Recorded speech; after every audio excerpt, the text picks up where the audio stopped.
बात चीत हुई है पुलिस हुकाम से भी क्या बातचीत हुई है? जो पिछले 4 महीने से ये करते हैं कि आप इंतज़ार करें हम आपको बताते हैं, आप इंतज़ार करें हम आपको बताते हैं, बस ये कहते रहते मैडम जब ये एपिसोड चलता है इंतजार वाला, उसके बाद फिर ये गिरफ्तारियां जो है शुरू कर देते हैं रात को। ये उस वक्त नहीं करते।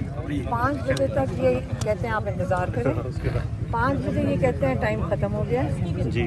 और 6-7 बजे फिर ये घर जाने का जब इनका टाइम होता है 9 बजे फिर ये कहते हैं कि आपको गिरफ्तार कर रहे हैं। लोगों को ये वैन में बंद कर देते हैं, बच्चों को। मुझे सिर्फ ये होता है कि हमारा खैर है, हम तो कहते हैं गिरफ्तार कर दो, लेकिन वो जो छोटे बच्चे खड़े होते हैं सबसे कमज़ोर को ये उठाकर उसको मार के उनको जुल्म करते हैं, उनको मारते हैं, छोटे बच्चों को जी। या तो किसी बड़े के गिरबान में हाथ डालो, ये छोटे बच्चों को मार के ये पुलिस की वैन जो खड़ी हुई है इसके अंदर बंद कर देते हैं। और पिछली दफ़ा हमें कह रहे थे कि अगर आप यहाँ से नहीं उठेंगे तो हम इनको अब थाने ले जाएंगे। तो वो बच्चे जो अंदर वैन में थे वो कहते हैं आप हमारी ना फिक्र करें, हम चले जाते हैं, आप ना फिक्र करें, आप बैठे रहे। अच्छा मैडम, उस दिन गाड़ी उन्होंने मोबाइल वैन खड़ी करके उसको एक्सीलेटर से जो है धुआं छोड़ा है आपके ऊपर, आप बुजुर्ग खवातीन हैं, और तो आप आज उनका कैसा रवैया है? वो तो कार्बन मोनोक्साइड थी, यकीन करें इतना उन्होंने वो दबाकर वो जो क्या होता है धुआं छोड़ा हमारे मुंह के ऊपर, तो पीछे गाड़ी उन्होंने बैक करके कि सांस नहीं आ रहा था और अचानक से हुआ सारा, और उन्होंने हमें समझ नहीं कि ये क्या हो रहा है। आपने मैडम किसी फोरम पे कंप्लेन की है फिर इसकी ये जो रवैया, इससे तो जिंदगियां खतरे में पड़ जाती हैं? किसी फोरम पे आपने कंप्लेन करें? हमारे पास इतनी एप्लीकेशंस हैं, हमारे पास कई 100 कंप्लेंट्स हैं, क्या क्या हम करें किसके? अब हम क्या करेंगे, हमें आदत हो गई इतनी बड़ी के खिलाफ तो उसको नहीं दे सकते। अब ये चीज़ें तो पाकिस्तान में ये इस किस्म की चीज़ें ये एसपी साहिबा अपनी जुरिस्डिक्शन में ये अच्छा मैडम, पहले जब यहाँ MNAs आते थे जिस तरह उमर यूब साहबजादा हामिद रजा, तो वो यहाँ पे आप कहते थे कि हम इनको किसी कमेटी में तलब करके इनसे हम हिसाब बराबर कर लेंगे या इसका जवाब ले लेंगे।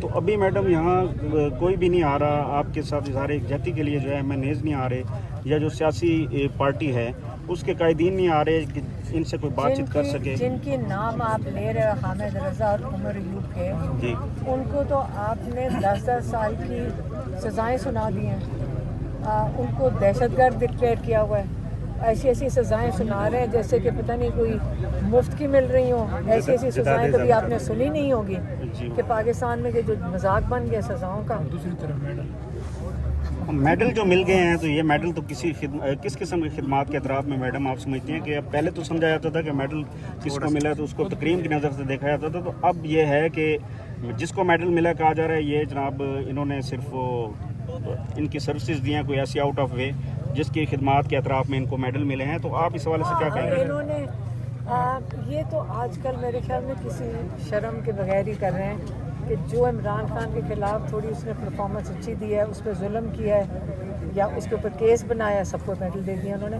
देखिए ये पता क्या निशानी है, हमेशा याद रखें, एक डरा हुआ कमज़ोर लोगों की निशानी है। जब वो डरे हुए होते हैं तो अपने इर्द गिर्द सारों को नवाजते हैं कि लूट मार करो, खाओ पियो, और मैं क्यों इनसिक्योर होते हैं ना, और जो आपके गिर्द बैठे होते हैं वो भी आपको ब्लैकमेल करते हैं कि हमें नवाजोगे नहीं तो हम तुम्हें छोड़ जाएंगे।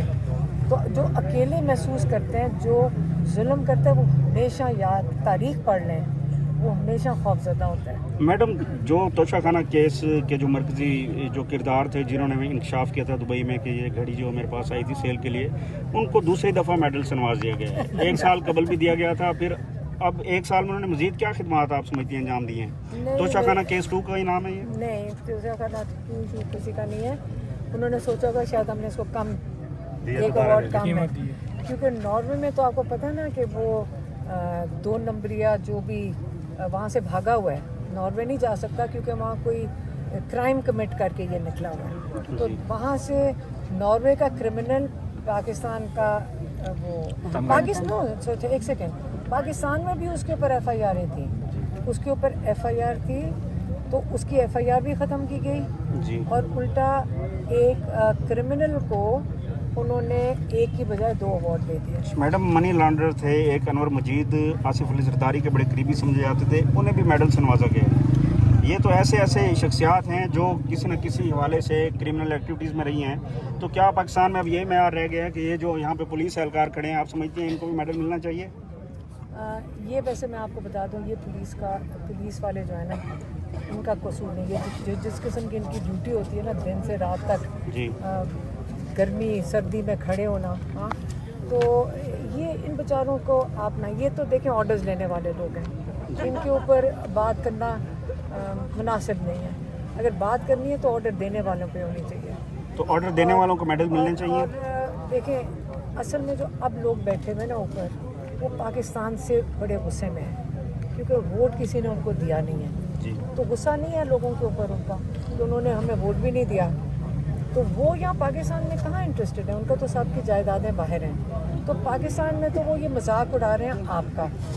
یہ جو ایوارڈز ہیں نا جی یہ پاکستان کا مذاق اڑا رہے ہیں. اچھا میم سہیل بڑائی صاحب نے جو پیشکش کی انہیں ابھی تک ایوارڈ نہیں ملا, میڈل نہیں ملا. آپ سمجھتے ہیں کہ آنے والے وقت میں ان کو بھی میڈل ملے گا؟ انہوں نے ایک پیشکش بھی کی ہے اور مطالبہ بھی کیا ہے, انٹرویو میں انہوں نے انکشاف کیا ہے اپنے کالم میں کہ عمران خان صاحب کے لیے انہوں نے جو ایک پیشکش دی ہے کہ کوئی معافی کا مطالبہ. آپ کیا سمجھتی ہیں کہ عمران خان صاحب کیا دیکھیں آپ کو اگر میں کوئی بات کروں گی آپ پکا پتا کہ آپ یہ چلا چلے گی میڈم؟ دیکھیں عاصم منیر صاحب نے ان کو انٹرویو دیا ہے.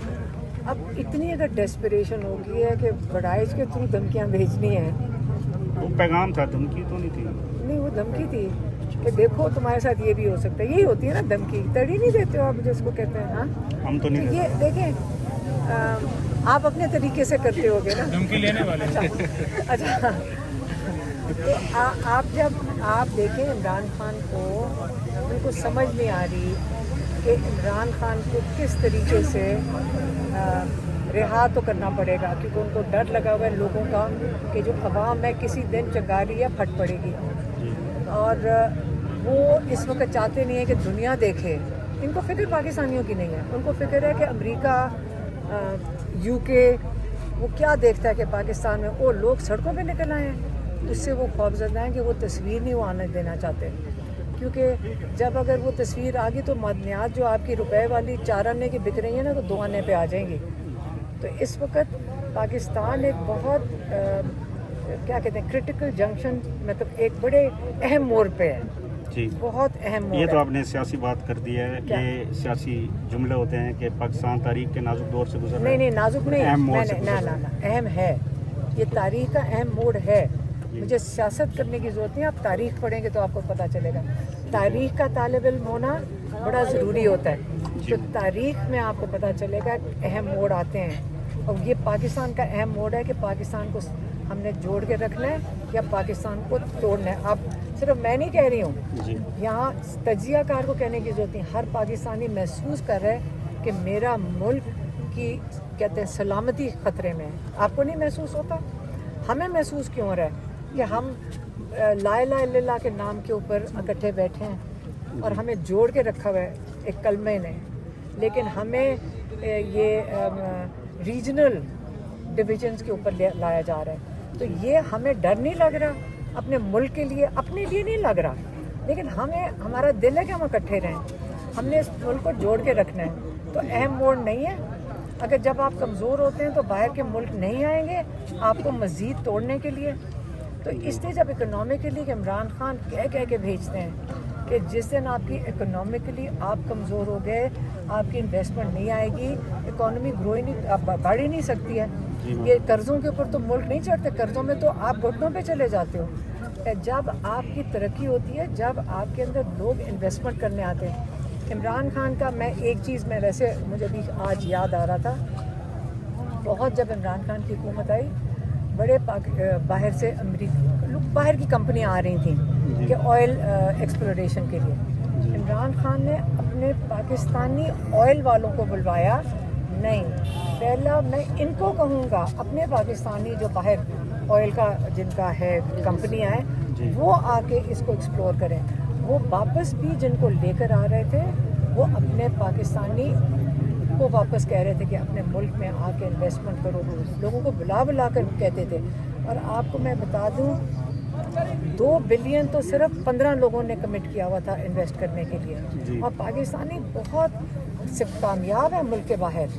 आप आज उन लोगों से पूछें, उनको वो कहते हैं हमें ये जो स्टील मिल किसी को ऑफ़र की गई, यही हमारे एक वो दोस्त हैं, उसने कहा तौबा मेरी, मैं हंगरी में जाके क्यों ना ख़रीद लूँ, जो ये मुफ्त भी मुझे दें कराची की स्टील मिल तो मैं नहीं लूँगा।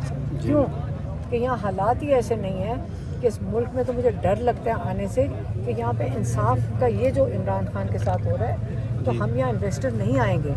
तो ये जो आपके हालात जो इमरान खान बारी बारी कह रहे हैं कि ख़राब होने जा रहे हैं, वो इन्वेस्टमेंट के हैं। अगर इन्वेस्टमेंट नहीं आएगी तो आप फिर एक कोई क्या कहते हैं मजबूरन कोई चीज़ें करनी पड़ेंगी, फिर आप अपने असासे बेचोगे, फिर जब आप कर्जे अदा करने के लिए आपकी ये जो एयरपोर्ट्स एयरलाइंस, फिर आप अपना जेवर बेचना शुरू करेंगे। जी मैडम, घर के फिर जेवर ही बेचने। मैडम डेरा गाजी खान में पीटीआई इलेक्शन कॉन्टेस्ट बुनेर करेगी। में हमने 3 दिन गुजारे हैं, सैलाब मुतासिर को कवर किया जाके, वहाँ पे हमने देखा है मैडम सूबाई हुकूमत का कोई कैंप नहीं नज़र आया, पाकिस्तान आर्मी के दस्ते मीडिया पे भी नज़र आ रहे हैं, हमने वहाँ पे जाके देखा कि आर्मी वहाँ पे काम कर रही है, लेकिन जो पीटीआई की वहाँ गवर्नमेंट है, वहाँ जो मैडम जो हल्का है MP रियाज खान है, तो वो भी वहाँ अपने मुतासरीन के पास नहीं पहुँचे। एक दिन जब वो पहुँचे हैं, अली मीन गंडापुर साहब उनके साथ वो मौजूद थे, उसके बाद उन्होंने अपने मुतासरीन को अकेला छोड़ दिया। अच्छा, मैं आपको और एक बैरिस्टर चीज़ गौर बताता साहब भी एक विजिट उन्होंने किया, उनका हल्का बनता है। इस पर पीटीआई को आप क्या हिदायत देंगे जो आपके वज़ीर आला मैं हैं? आपको एक चीज़ समझाती हूँ। है मेरे पास हमने जी, ये सर परसों की बात है, मैं उधर ही था। एक सेकंड, एक दिन ये मुझे गए हैं बात करने दो ना। देखें, हमने फ्लड रिलीफ का बहुत काम किया था। 2010 में जो पाकिस्तान का सबसे बड़ा सैलाब आया था, दुनिया का सबसे बड़ा सैलाब था, हमने अपना हिस्सा डाला था। इमरान खान फाउंडेशन थी, ऊपर वो सवात से लेकर नीचे कराची तक, सिंध तक हमने काम किया, लेकिन हम एक छोटा सा हिस्सा डाल रहे थे। जो असली रोल होता है हमेशा इस किस्म की जब इस किस्म की आफत आती है, जो नेचुरल डिज़ास्टर होता है, उसके अंदर सारी दुनिया में फ़ौज आगे आती है, क्योंकि उनके पास इंफ्रास्ट्रक्चर होता है, उनके पास इक्विपमेंट होता है। हमेशा से हमारे हर बड़े सानिया के लिए हमेशा फ़ौज आगे होती है, तो हमारी फ़ौज है, तो उन्हीं का ही काम है।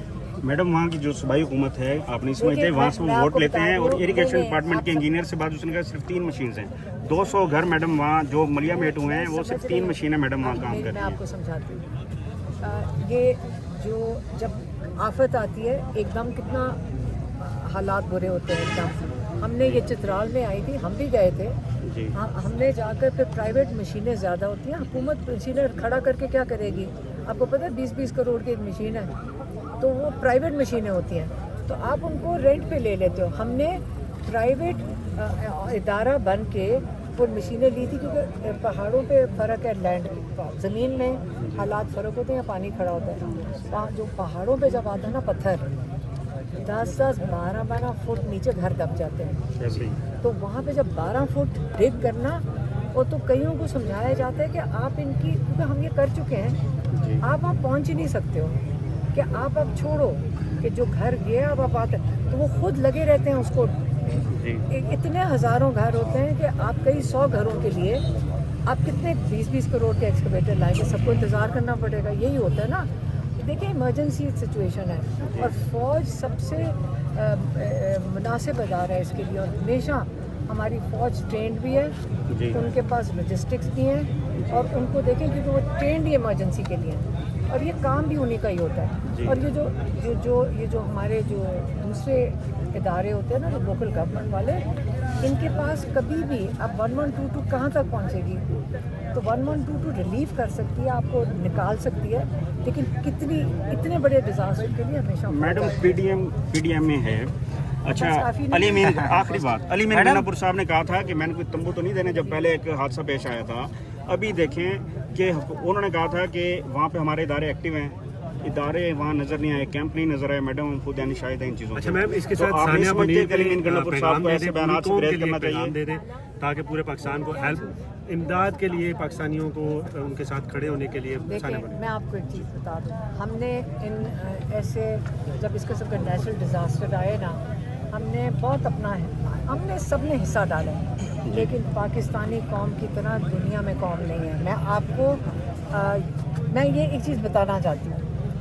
हम जब 2010 का आया, तो हम WHO जो का जो यहाँ रीजनल हेड था, उसने कहा कि आपको पता है कि जो ये पाकिस्तान का 2010 का ये सैलाब था, ये दुनिया की तारीख में इतना बड़ा सैलाब नहीं आया और इतने बड़े मुतासरीन नहीं हुए इस तरह सैलाब से। तो उसने कहा इसके बाद ये WHO का था, इमिग्रेशन का बंदा बैठा था, हेड UN के आए हुए थे।